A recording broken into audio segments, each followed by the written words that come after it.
നമ്മുടെ സ്വന്തം കൈതപ്രം ദാമോദരൻ നമ്പൂതിരി സാറിൻ്റെ വീട്ടിലാണ് നമ്മൾ ഇന്നുള്ളത്. അദ്ദേഹത്തിൻ്റെ ഒരുപിടി ഗാനങ്ങളെക്കുറിച്ച് മാത്രമല്ല, ഇന്ന് അദ്ദേഹത്തിൻ്റെ ആത്മീയ ചിന്താഗതികളെക്കുറിച്ചും ഭക്തി അദ്ദേഹത്തിൻ്റെ ജീവിതത്തിൽ എത്രത്തോളം സ്വാധീനിച്ചിട്ടുണ്ട് എന്നതിനെക്കുറിച്ചുമൊക്കെ നമുക്ക് ചോദിച്ചറിയാം. ഭക്തി അങ്ങയുടെ ജീവിതത്തെ എത്രത്തോളം സ്വാധീനിച്ചിട്ടുണ്ട്? എല്ലാറ്റിലും സ്വാധീനിച്ചിട്ടുണ്ട്. കാരണം നമുക്കൊരു സൗന്ദര്യബോധം, അല്ലെങ്കിൽ നമ്മുടെ എഴുത്തിലൊരു ഫ്ലോ, ഇതിനൊക്കെ ഭക്തി എന്ന് പറയുന്ന വിഷയം പ്രധാനപ്പെട്ടിട്ടുണ്ട്. മാത്രമല്ല ഞാൻ ഉദ്ദേശിക്കുന്നത് ഇപ്പോൾ ഈ വിഭക്തി അല്ലെങ്കിൽ ഭക്തി ഇല്ലായ്മ എന്ന് പറയുന്ന സാധനം നമുക്ക് പലതും നഷ്ടപ്പെടുത്തും. കാരണം ഇപ്പോൾ രാധാകൃഷ്ണൻ എന്ന് പറയുന്ന സങ്കല്പത്തിന് ഏറ്റവും മനോഹരമായിട്ടുള്ള പ്രണയത്തിന് അതാണ് ഏറ്റവും നല്ലത്. നമുക്ക് ഉദാഹരണമായിട്ട് പറയാം, ആ ഭാഗം നഷ്ടപ്പെടും. അതെ. പിന്നെ ഞാനൊരു പാട്ടിൽ ശ്രദ്ധിച്ചിട്ടുണ്ട്, നീലരാവിലിന്നു നിന്റെ താരഹാരമിളകി, അതില് പാർവതി പരിണയയാമമായി, അതിലും ഈ പാർവതി പരിണയത്തിനെ കുറിച്ചിട്ടാണ് പ്രണയത്തിൽ. അതെ, പ്രണയത്തിലും ഭക്തി തന്നെയാണ്. പിന്നെ തിരുവാതിരയുടെ അതെ അതെ അതെ തിരുവാതിര ദേവാംഗനെ. അതെ അതെ. വാക്കുകളെല്ലാം തന്നെ വളരെ സോഫ്റ്റ് ആയിരിക്കും, എപ്പോഴും എഴുത്തിലുണ്ട്. പിന്നെ ഇപ്പം നമുക്ക് വളരെ വിശാലമായിട്ടുള്ള സങ്കല്പങ്ങൾ വരും. ഇപ്പം അമ്മയെ കുറിച്ച് പറഞ്ഞാൽ, ഇപ്പം ഉണ്ണിക്കിടാവിന് നൽകാൻ അമ്മ നെഞ്ചിൽ പാലാഴി ഏന്തി, അങ്ങനെ നമുക്ക് സങ്കല്പിക്കാൻ പറ്റും. വളരെ വിശാലമാണ് നമ്മുടെ ഉൾക്കാഴ്ച, വളരെ പ്രധാനമാണത്. ഏറ്റവും ചെറുതല്ല, മറ്റേ ചുരുങ്ങി പോകും, ഏതെങ്കിലും ഒരു പദാർത്ഥത്തിലൊക്കെ ചുരുങ്ങി പോകും. അതിന് പകരം വിശാലമായിരിക്കും. ലോകം മുഴുവൻ അത്രയും ഉണ്ടല്ലോ തന്നെ ആ പാട്ട് പാടിയ അതായത് ഉണ്ണിക്കിടാവിന്നു നൽകാൻ അമ്മ നെഞ്ചിൽ പാലാഴിയേന്തി, ആയിരം കൈ നീട്ടി നിന്നു സൂര്യതാപമായി. സൂര്യതാപത്തോളം അച്ഛന്റെ ദുഃഖത്തിന് വലുപ്പമുണ്ട്. ചെറുപ്പകാലം മുതലേ ഉള്ള ഈ ഒരു ഞാൻ ആദ്യം ഒരു 5 വയസ്സ് മുതൽക്ക് ഞാൻ ആദ്യം പഠിച്ചിട്ടുള്ളത് സൗന്ദര്യലഹരിയാണ്. മറ്റേ ആചാര്യസ്വാമികളുടെ 100 ശ്ലോകങ്ങൾ ബൈഹാർട്ടായിരുന്നു. അത് ഉപനയനാകുമ്പോഴേക്ക് കഴിഞ്ഞു, ബൈഹാർട്ടായി. എപ്പോൾ ഏത് ചോദിച്ചാലും കിട്ടും എന്ന്. 80ാമത്തെ ശ്ലോകം പറയുമെന്ന് ചൊല്ലും, അത്ര ഫ്ലോ ആണ്. അത് എൻ്റെ ഒരു വളരെ ബേസിക്കായിട്ടൊരു നേച്ചറിനെ തന്നെ ബാധിച്ചിട്ടുണ്ട്. ഇപ്പം ശിവശക്തിയായുക്തോ യതി ഭവതി ശക്തപ്രഭവിതും, ശിവൻ ശക്തിയുക്തനാകുമ്പോഴാണ് ശക്തനാവുന്നത് എന്നൊക്കെയുള്ള കാര്യങ്ങളുണ്ടാവും. നമ്മൾ അന്നേ പഠിക്കുന്നതാണ്. പിന്നെ കുറച്ച് വൈകിട്ട് പിന്നെയാണ് ഞാൻ വിവേകാനന്ദയിലേക്ക് കിടക്കുന്നത്. സാഹിത്യ സർവസം മുഴുവൻ വായിക്കുകയും പിന്നെ രാമകൃഷ്ണ വചനാമൃതം ഇങ്ങനെയുള്ള പുസ്തകങ്ങൾ വായിച്ചിട്ട് എനിക്ക് വല്ലാത്തൊരു ഫീലായിരുന്നു. ശരിക്കും ഞാൻ നാട്ടിൽ ഉണ്ടാകുമ്പം സാധാരണ പുസ്തകങ്ങൾ വായിക്കുകയും പിന്നെ ഒരുപാട് അങ്ങനെയുള്ള സങ്കല്പത്തിലായിരുന്നു. ഞാൻ പൂഞ്ഞാറിലേക്ക് പാട്ട് പഠിക്കാൻ വേണ്ടി പോയപ്പോഴാണ് അവിടുത്തെ ഒരു അന്തരീക്ഷമാണ് എന്നെ കൂടുതൽ ആത്മീയതയിലേക്ക് കൊണ്ടുവന്നത്. ആത്മീയത മാത്രമുള്ള പ്രണയമൊക്കെ ഉണ്ടായിരുന്നു, പക്ഷേ എന്തൊക്കെ പരാജയം ഉണ്ടെങ്കിലും അമ്മയാണ് ശരിയായിട്ടുള്ള കാര്യം എന്ന് ബോധ്യപ്പെടുന്നത് അങ്ങനെയാണ്. അതേപോലെ തന്നെ എനിക്ക് ശാരീരികമായിട്ടുള്ള താല്പര്യം കൂടുതലില്ല. ഇപ്പോൾ ഒരു പെൺകുട്ടിയെ ഞാൻ നോവിച്ചിട്ടില്ല ഒരിക്കലും. സ്നേഹം ഒക്കെ ഉണ്ടാവും, പക്ഷേ ഒരു നോവിച്ചിട്ട് ചരിത്രമില്ല. അതേപോലെ ഞാൻ ലഹരി ഉപയോഗിച്ചിട്ടില്ല.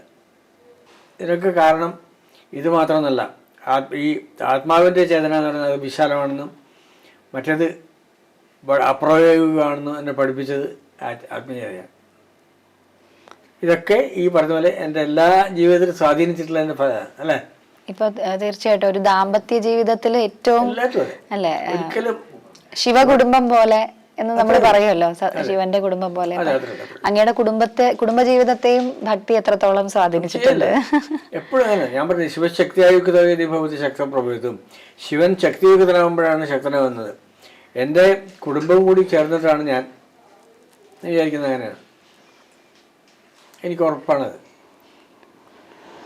പിന്നെ ഒന്ന് പുറത്തല്ല, എനിക്ക് ഇവിടെയാണ് വരേണ്ടത്. എപ്പോഴും ആത്യന്തികമായിട്ട് ഇവിടെയാണ് വരേണ്ടതെന്ന് എന്നെ ബോധ്യപ്പെടുത്തിയത്. നമുക്കൊരു അടിത്തറ വേണം ജീവിതത്തിന്. എന്നുള്ളതൊക്കെ പഠിപ്പിച്ചത് ഈ ഇതാണ്, ആത്മീയത തന്നെ. ഇപ്പോൾ ഇവിടെ തന്നെ ആണെങ്കിലും ഞാൻ 25 വർഷമായിട്ട് മൂകാംബിയിലെ അമ്മയുടെ വിളക്ക് കടാവിളക്കാണ് ഇവിടെ. അത് കിട്ടിയിട്ടേ ഇല്ല. ഒരുപാട് കാര്യങ്ങളുണ്ട്. എനിക്ക് മനസ്സുകൊണ്ട് ഇങ്ങനെ ഞാൻ വിശാലമായിക്കൊണ്ടേയിരിക്കും, ചുരുക്കാറേ ഇല്ല.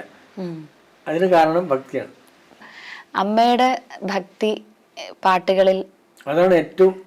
ഇപ്പോൾ ഇതല്ലേ ശരിയായി പറയണ്ടെങ്കിൽ, അതുപോലെ മറ്റേ മൂകാംബികയിലെ കീർത്തനം തന്നെ ഉണ്ട്. പിന്നെ ഭരതത്തിലെയും പിന്നെ ഇതിലൊക്കെയുള്ള കൃതികൾ, ദൈവത്തെ പറ്റി തന്നെ ഒരു കൃതി ഉണ്ടല്ലോ, ദാസേട്ടൻ പാടിയത്. ദാസേട്ടന്റെ പാട്ട് അല്ലേ? ദാസേട്ടൻ പാടിയൊരു പാട്ടുണ്ട്. അത് കിത്തുവിൻ്റെ പടമാണ്. അതൊക്കെ എഴുതുമ്പോഴൊക്കെ വളരെ ദൈവീയ മഹാത്മ ലഹരിയിൽ എൻ മനം സർഗസാഗരമാകുകയാണെന്നൊക്കെ പറഞ്ഞിട്ട് അല്ലേ? അതൊക്കെ കാരണം ബ്രഹ്മകമലം ശ്രീലകമാക്കിയ എഴുതാൻ കാരണം തന്നെ അതാണ്. എപ്പോഴും അമ്മയെ കുറിച്ച് എഴുതുമ്പോഴൊക്കെ എൻ്റെ വളരെ വിശാലമായിരിക്കും ആണ്. അതിൽ തന്നെ ഒരു പാട്ടുണ്ടല്ലോ, മറ്റേ അവേരിയിലൊരു പാട്ടുണ്ട്, അതേ പടത്തിൽ. അമ്മ എന്ന് പറഞ്ഞാൽ എനിക്ക് വല്ലാത്തൊരു ഇതാണ്, ഒരു ഇഷ്ടമാണ്. അമ്മയുടെ വ്യക്തിപരമായിട്ടും അതെ, അമ്മമാരോടും. പിന്നെ സ്ത്രീ എന്ന് പറയുന്നതിൽ അമ്മയോട് ഒരു അമ്മ ഇപ്പോൾ ഗർഭിണിയൊക്കെ കണ്ടാൽ എനിക്ക് അപ്പ എൻ്റെ മനസ്സിൽ വല്ലാണ്ട് സ്നേഹമുണ്ടാകും. അങ്ങനൊരു വികാരം ഉണ്ടാകുന്നത് തന്നെ ഈ ഒരു ഇഷ്ടമാണ്. ഒരു മോശമായ നിലയിൽ പോലും വസ്ത്രധാരണം ചെയ്യാനിടയായിട്ടുള്ള ഒരു മോള് എൻ്റെ മുമ്പിലൂടെ നടന്നു വരികയോ പോവുകയോ ചെയ്താൽ അപ്പോൾ എനിക്ക് മനസ്സ് വല്ലാണ്ട് സങ്കടമാകും. കാരണം അവർക്ക് അങ്ങനെ ഇല്ലാഞ്ഞിട്ടാണല്ലോ തോന്നും. അങ്ങനെയൊക്കെയുള്ളൊരു ചിന്തകളൊക്കെ ഉടനെ നമ്മൾ വേറെ വിപരീത ചിന്ത വരില്ല. ഭക്തിയുടെ ഏറ്റവും പ്രധാനപ്പെട്ട കാര്യം ഇതാണ്.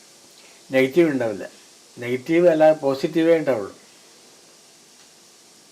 എൻ്റെ ജീവിതത്തിൽ ഒരു വലിയ പരാജയത്തിന് ശേഷം എന്ന് പറഞ്ഞോ ഒക്കെ പരാജയപ്പെട്ട് തകർന്ന് പൊളിഞ്ഞ് ഞാനിവിടെ നേരെ അമ്മയുടെ അടുത്തേക്ക് മൂകാംബിയിൽ വന്നു. അപ്പോൾ ഞാൻ എഴുത്തുകാരനല്ല, പാട്ടുകാരനല്ല, ഒന്നുമല്ല.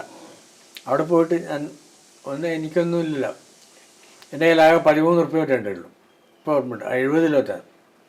70 50-60 കൊല്ലായി അല്ലേ അന്ന് പോകുന്ന അമ്മയുടെ അടുത്തേക്ക്. അവിടെ ഒന്നും തിരക്കൊന്നുമില്ല. ഞാനിങ്ങനെ പ്രദർശനം വെച്ചിട്ട് ആദ്യത്തെ പ്രദർശനം വെച്ച് പുറത്തേക്ക് ഇറങ്ങുമ്പോൾ എനിക്കെന്തോ ഒന്നും കിട്ടിയ പോലെ തോന്നി. എന്നിട്ട് അമ്മ എന്നോട് പറഞ്ഞു, നീ പോയിക്കോ എന്നുണ്ട്. അപ്പോൾ തന്നെ ഞാൻ അടുത്ത ഞാൻ കൊട്ടാരക്കര ബസ്സിൽ കയറി. എനിക്കത് നിൽക്കണ്ടായിരുന്നു. അതിനുശേഷമാണ് എനിക്ക് ഒരു ചെറിയ ജോലി കിട്ടുന്നത് ദേവസ്വം ബോർഡിൽ. പിന്നെ ഞാൻ ആദ്യത്തെ പാട്ട് എഴുതുന്നത് വെറുതെ കൃതികൾ എഴുതുന്നതൊക്കെ അപ്പോഴാണ്. പിന്നെ ഗായകനാവാൻ തുടങ്ങുന്നത്. എന്നിട്ട് ഏതാണ് എന്തെങ്കിലും കിട്ടിയാൽ എനിക്ക് അതിൻ്റെ മാക്സിമം വരെ കിട്ടാറുണ്ട്. അമ്മ തരും. പത്മശ്രീ വരെ വരികയാണ്. ഓരോന്നും ഞാൻ ആവശ്യപ്പെട്ടിട്ടോ അല്ലെ ആഗ്രഹിച്ചിട്ടോ അല്ല. അതൊന്നും എനിക്ക് ആഗ്രഹിക്കാനും പറ്റില്ലല്ലോ. എനിക്ക് വന്നുകൊണ്ടിരിക്കും. അതാണ് അതിൻ്റെ കാര്യം.